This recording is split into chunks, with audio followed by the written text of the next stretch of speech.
Assalamualaikum warahmatullahi wabarakatuh. Kami dari kelompok satu yang beranggotakan saya sendiri, Aisyah Syetera, dan teman saya Nabila Maulidia, Nabila Rana Lafia Fatin, dan Putri Askaraya. Putri Askaraya. Nah, di sini kami ingin mempresentasikan hasil proyek kami mata kuliah pengantar sains data yang berjudul Analisis Korelasi dan Aktivitas Fisik Menggunakan KNN.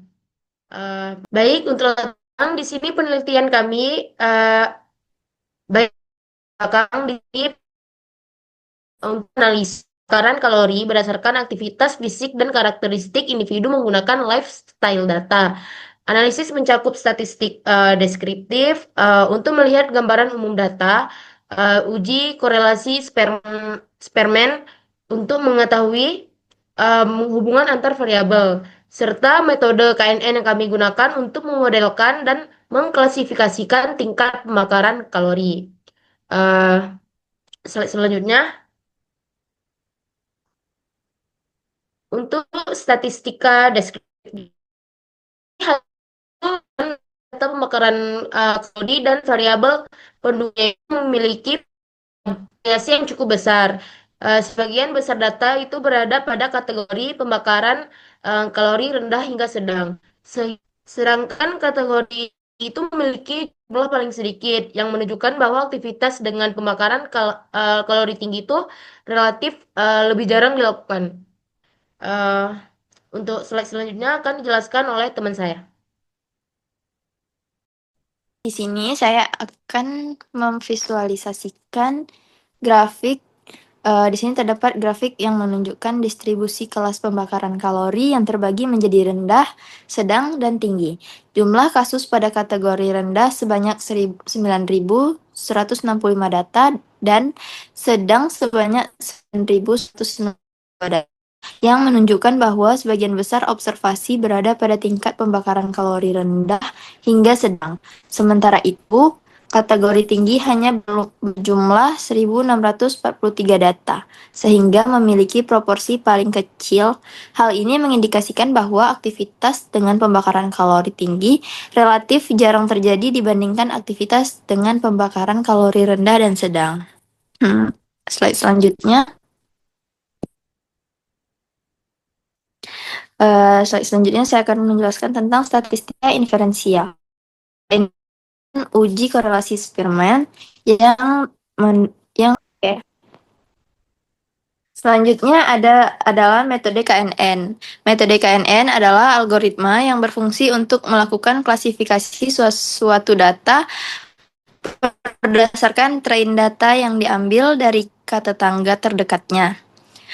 Dengan K merupakan banyaknya tetangga terdekat, singkatnya KNN adalah metode klasifikasi yang menentukan kelas suatu data baru berdasarkan tetangga terdekatnya. Selanjutnya akan dijelaskan oleh teman saya. Baik, jadi pada slide ini saya akan menjelaskan bagaimana tahapan-tahapan dalam membangun KNN dengan cara yang sederhana. Pertama, kita mulai dengan split data atau membagi data. Nah, data yang kita punya itu nggak langsung digunain semuanya, tapi dibagi dulu menjadi dua bagian. Sebagian besar, yaitu sekitar 80%, kita gunain untuk data train.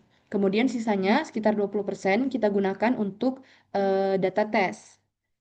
Nah, data test ini fungsinya adalah untuk contoh atau referensi bagi si modelnya. Sedangkan data test itu digunakan untuk mengecek apakah model yang dibuat itu udah benar-benar bisa memprediksi data baru dengan baik atau enggak. Dan bukan hanya, jadi di si data test ini bukan hanya untuk menghafal data yang sudah ada. Nah, selanjutnya pada tahap kedua yaitu standarisasi data. Pada tahap ini penting karena KNN itu bekerja berdasarkan jarak antar datanya. Jadi kalau misalnya ada variabel yang nilainya besar dan variabel dan variabel lain yang nilainya kecil, maka perhitungan jaraknya bisa jadi tidak seimbang. Nah, dengan standarisasi, semua data diubah ke skala yang sama sehingga setiap variabel memiliki pengaruh yang adil dalam menentukan jarak. Nah, setelah data siap, kita masuk ke tahap ketiga yaitu inisiasi dan evaluasi model KNN. Nah, pada tahap ini, model KNN mulai bekerja dengan cara mencari beberapa data terdekat dari data tes. Eh, Lalu menentukan kelas berdasarkan mayoritas tetangga terdekatnya. Nah, hasil proses ini kemudian dievaluasi menggunakan confusion matrix dan classification report. Conversion matrix itu menunjukkan berapa banyak data yang berhasil diprediksi dengan benar dan berapa yang masih salah. Sementara classification report itu memberikan informasi eh, tentang tingkat ketepatan model seperti precision, recall, dan F1 score untuk setiap kelas, yaitu rendah, sedang, dan tinggi.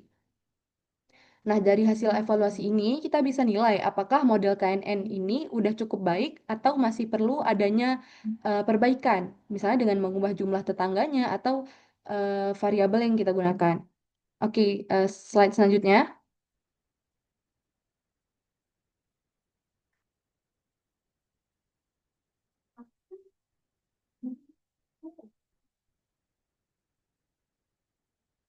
Pada tahap ini, kita masuk ke proses yaitu split data atau pembagian data.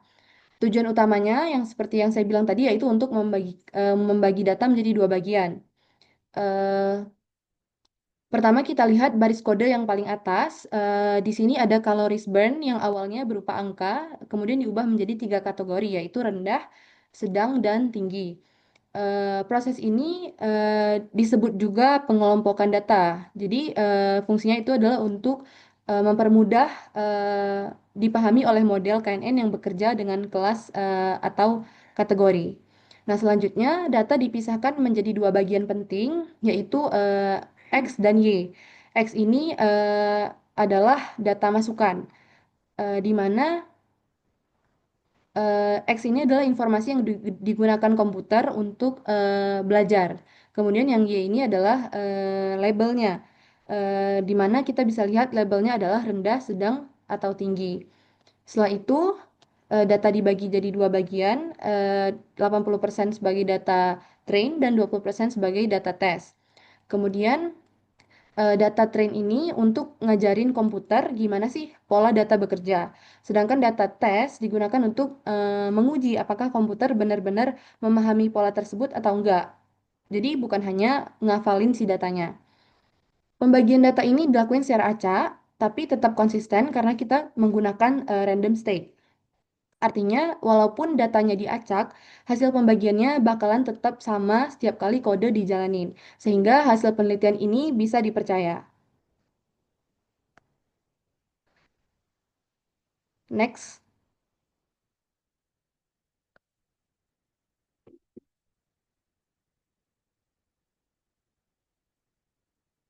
Selanjutnya, pada tahap standarisasi data, standarisasi ini adalah menyamakan skala nilai setiap variabel. Eh, Kenapa perlu? Karena dalam data kita, setiap fitur itu bisa punya satuan dan rentang angka yang beda-beda. Misalnya, variabelnya nilainya puluhan, ratusan, atau bahkan ribuan, sementara variabel lain hanya satuan nilainya. Jadi disinilah peran si standarisasi. Nah, pada kode ini kita menggunakan standar scalar, yaitu metode yang mengubah data sehingga nilai rata-ratanya bisa mendekati nol dan penyebaran datanya menjadi seragam. Prosesnya dilakukan dalam dua tahap. Yang pertama, scaler belajar dari data train untuk mengetahui pola sebaran datanya. Kedua, hasil pembelajaran tersebut digunakan untuk mengubah data train dan data test sehingga keduanya berada pada skala yang sama. Eh, Pada output yang ditampilkan di bawah menunjukkan bahwa nilai data sudah berubah, tidak lagi dalam satuan aslinya, melainkan dalam bentuk angka yang lebih kecil dan lebih seragam. Jadi standarisasi ini tujuannya adalah agar perhitungan jarak pada KNN menjadi lebih akurat sehingga model dapat bekerja lebih optimal dan menghasilkan prediksi yang lebih baik. Oke, sekian dilanjutkan oleh teman saya. Oke, baik. Selanjutnya saya akan menjelaskan tentang inisiasi model. Yang pertama ada memilih K dengan akurasi terbaik. Nah, pada sintaksi samping, itu memerintahkan komputer untuk melakukan inisiasi model KNN dengan menentukan nilai K sebagai jumlah tetangga terdekat. Modelnya kemudian diuji menggunakan beberapa nilai K untuk melihat pengaruhnya terhadap kinerja model. Pemilihan nilai K bertujuan untuk memperoleh model dengan performa terbaik sebelum dilakukan evaluasi lebih lanjut. Pemilihan K ini merupakan salah satu proses yang penting, karena jika K-nya salah, maka modelnya tuh bisa jadi akan kurang baik. Selanjutnya ada evaluasi model. Pada sintaksi samping, memerintahkan komputer untuk evaluasi model KNN. Dilakukan menggunakan data uji untuk mengukur tingkat akurasi prediksinya. Berdasarkan hasil evaluasi, model KNN menghasilkan akurasi sebesar 559,78%, yang menunjukkan bahwa model mampu mengklasifikasi data uji dengan cukup baik, namun performanya masih belum optimal. Oleh karena itu, diperlukan optimasi lebih lanjut seperti penyesuaian nilai K atau praproses data untuk meningkatkan kinerja model. Selanjutnya ada matriks model KNN, yaitu heat map-nya. Heat map confusion matrix menunjukkan bahwa model KNN memiliki performa yang baik pada kelas rendah dan tinggi. Namun masih terjadi kesalahan klasifikasi yang cukup besar pada kelas sedang. Hal ini mengidentifikasi bahwa adanya tumpang tindih karakteristik data antar kelas, sehingga menurunkan akurasi model secara keseluruhan. Selanjutnya akan dijelaskan oleh teman saya.